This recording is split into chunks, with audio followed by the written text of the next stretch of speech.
So we're on our way to Talk Radio, where we'll be discussing toy boys and my book, How to Get Your Ex Back, which I haven't spoke about for a while. The producer of the show has stumbled across it online and is very intrigued about it, and they want to quiz me on it a little bit. So let's see what questions they have. How to get your ex back. That's right. Yeah. And then how to get back at your ex. That's not. No. No, I didn't think that was right.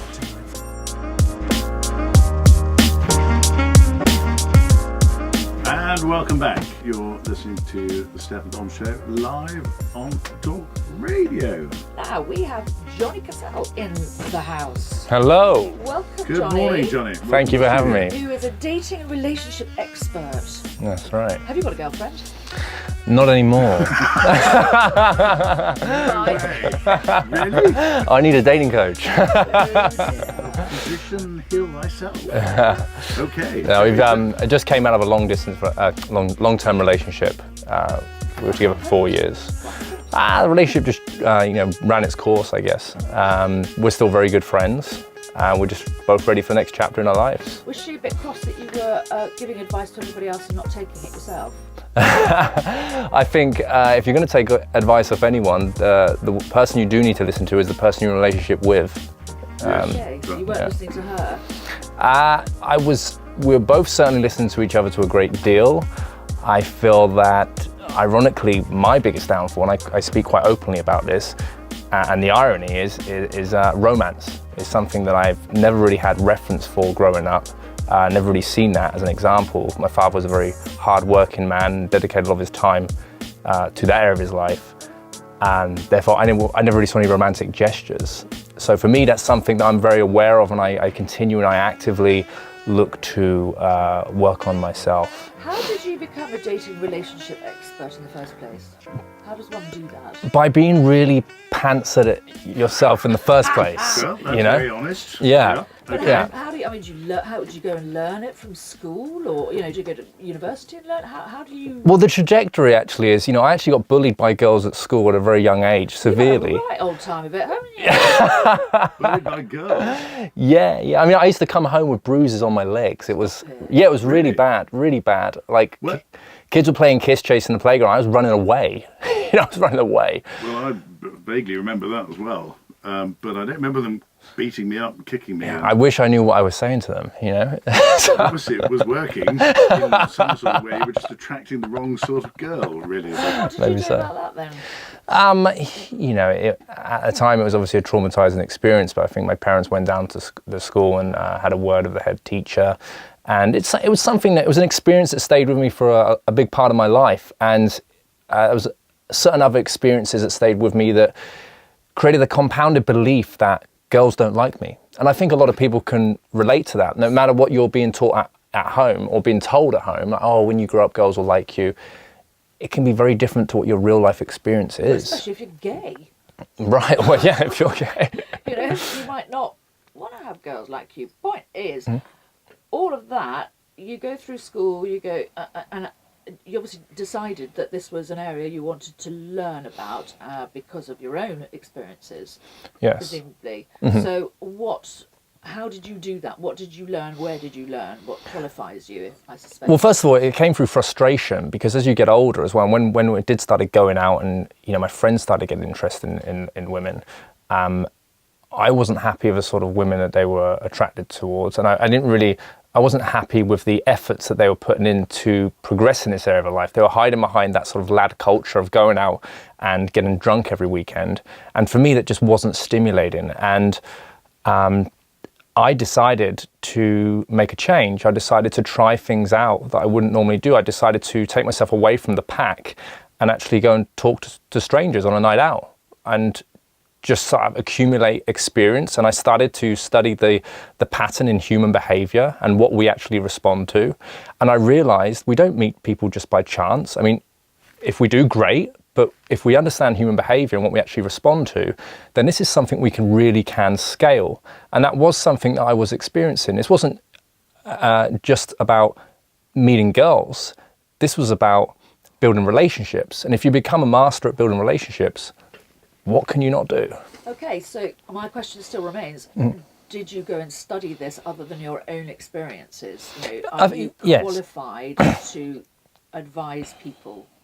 I don't have a bit of paper or certificate that says, you know, a professional bird watcher or something like that, you know. Interestingly put. Yeah. Very good, actually. Yeah, very good. So do you make, is this your career? Is this This is my full-time career, yeah. So you charge people to give them advice based on your own experiences and findings? Yes, I mean, to date, I've taught over 2,600 individuals, taught over 200 workshops internationally. Very brave.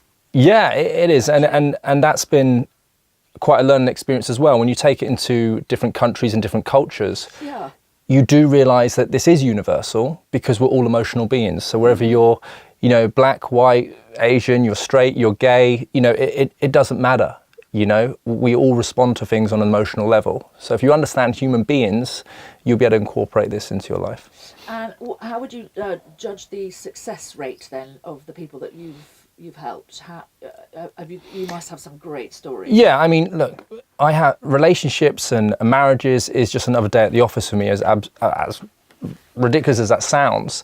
And I always say I have 100% success, but best be careful. Let's measure what success actually is. Yeah. Success is, for me, if you came to me and says, well, look, I'm attracted to people, but I can't even take one step forward to do anything about it. Well, I measure success in terms of doing something you never did before. So if I can get you to approach someone that you find attractive, that's a win for me.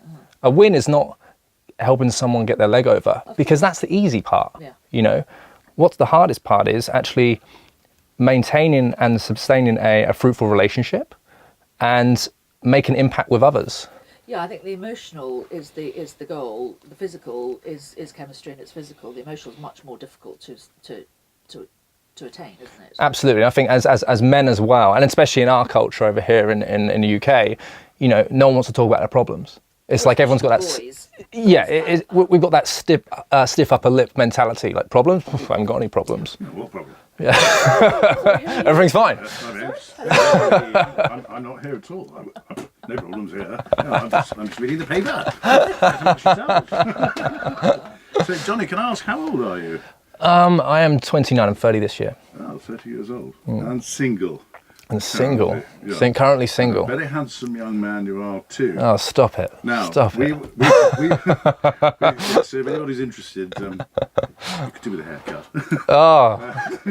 I've had a lot of compliments on this haircut. Nice. It's good looking crop of hair. Got a lot of Great. hair. Thank you. He's got lovely smiley eyes. He's got lots of laughter lines around his eyes, so he's obviously a smiley boy. Yes, absolutely right. Crow's feet. Yeah. Thank you. So we were the topic of conversation we were going to talk about today was toy boys or younger boys and older women. Is that right? Absolutely. And we've been hit with the media and with Naomi Campbell and Skepta relationship.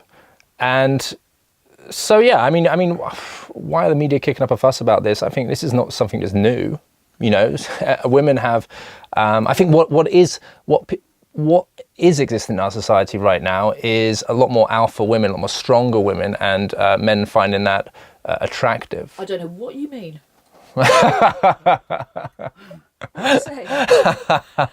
Talking of which, if anybody wants a date with a nice hunky 30-year-old who's going 29-year-old 29, nearly 30, give us a call 03991000. He's available. Transfers as well. Tall, blue eyes can't see you. I didn't realise this was going to be a pitch to your audience. We'll get you married off by the end of the month. Excellent. What a way to spend a Sunday afternoon. If it's good enough for Joan Collins, it's good enough for me. So, yes, go on. Naomi Campbell, older women, younger men. Yeah, I mean, you know, in our society, we're seeing a lot more of these alpha women that come into the spotlight. And I think that's just the day and age we're living in. And, you know, my ex-girlfriend was older than me. You know, she was 5 years older than me. And for me, you know, at the age that I met her, I found it difficult to speak to someone that was on my level and could think the way that I was thinking. I needed mental stimulation. And I found that the women that I was coming across hadn't had such life experience in order for them to meet me on that level. At So your age. at my age. I agree with that. Yes. So I always looked to date up, to date older, and women, and this is, I believe, is the same what women find in older men too. As well as their bank balance. Well, yeah, that helps. Yeah. So that's what it is. I mean, I feel it's that mental stimulation at the end of the day. Where if you get that from an older person or a younger person that thinks like an older person or has life experience, I think that's what it's about. Well, you're always going to learn more from someone that's older than you. If you go dancing or playing tennis, it's always better to play with someone who's better than you. Right. If you play tiddlywinks with someone who's older than you, they will teach you how to do it. Well, there. Do they, darling? Do they, darling? Do you still play tiddlywinks back home? Of course, darling. Do you? Right. We hosted the 2006 World Tiddlywinks Championship. You didn't. At the Salutation, yeah. A couple of years ago. 2 people turned up. It was 6. And it was quite a strange affair. No, but I think, you're always going to learn more from someone with more experience than you. Yeah. Wherever you are, whatever Or it is you're doing. Is it a question that boys still want to be little boys and they want to look up and have mummy figures? I think that does certainly have to be considered in some situations. To be looked after. Absolutely. I feel that. Yeah. If maybe they haven't had much life experience and then they want someone to show them the ropes. Was that what you were doing? A bit actually. Honestly, a little bit, but I'd say a larger proportion of that was about the mental stimulation. She was the first woman I lived with. Yeah. First woman I lived with. I couldn't even operate a washing machine before. Nothing wrong with that. Now, I think this is... I just think you're still hurting, and I can see it in your eyes, and it's making me unhappy. Still hurting? Yeah. No, I'm actually very grateful of the relationship I had with my ex, and I think that we both grew in that time. And I'm excited. I'm excited for her to do well. I'm excited Are you going to try and get her back, given that your book is How to Get Your Ex Back? I'm not actually, because I realise that we are both better off going in separate directions in life, and I can still see her as a friend. We still retain a great friendship, and I would like to use my situation as an example of how you should be when you end a relationship. Why should that one moment where someone tripped up or fell down but isn't that the give book you that the... you should have written then? Maybe that'll be another book. How you should break up. At the time that you wrote the book, yes. And obviously, it's a relatively no. This was a serious book. I mean, unless you're going to tell me it's a the book that I wrote, How to Get Your Ex Back, I wrote many years ago actually. Oh right. Okay. And I wrote it. I always had in mind to write something like that because I had done it and succeeded many times. But up until writing that book. It's the right thing though, because as you say, if you break up, you break up because it's not right, it's not working, perhaps wrong time. Absolutely, and that's why I'll stop you there. So that's a great question, and you're absolutely right. This book is not for everyone. This book is for people that feel that their relationship didn't work due to timing, I would say. Yes. And because, I think we realise that, and we have immediate reference of people that have reconciled their relationship when it didn't work and they've made it work later on in life. But what this book does, wherever you're looking to reconcile with your ex-partner or not, it gets you back into a place where you really can decide on a more logical way of thinking and removing,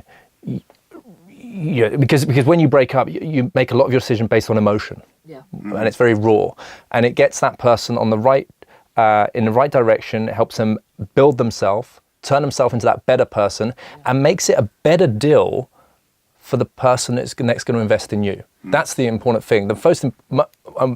Another important thing is look to repair the relationship you have with yourself, as opposed to the relationship you have with your partner. And the book is called How to Get Your Ex Back, from publishers? No, that's just on the website. So that's johnnycassell.com. Wonderful. Thank you, Johnny, so much. Good luck. Thank you very much. Hopefully we'll see you again soon. I hope so. Thank you for coming into the studio, Johnny. Very kind of you.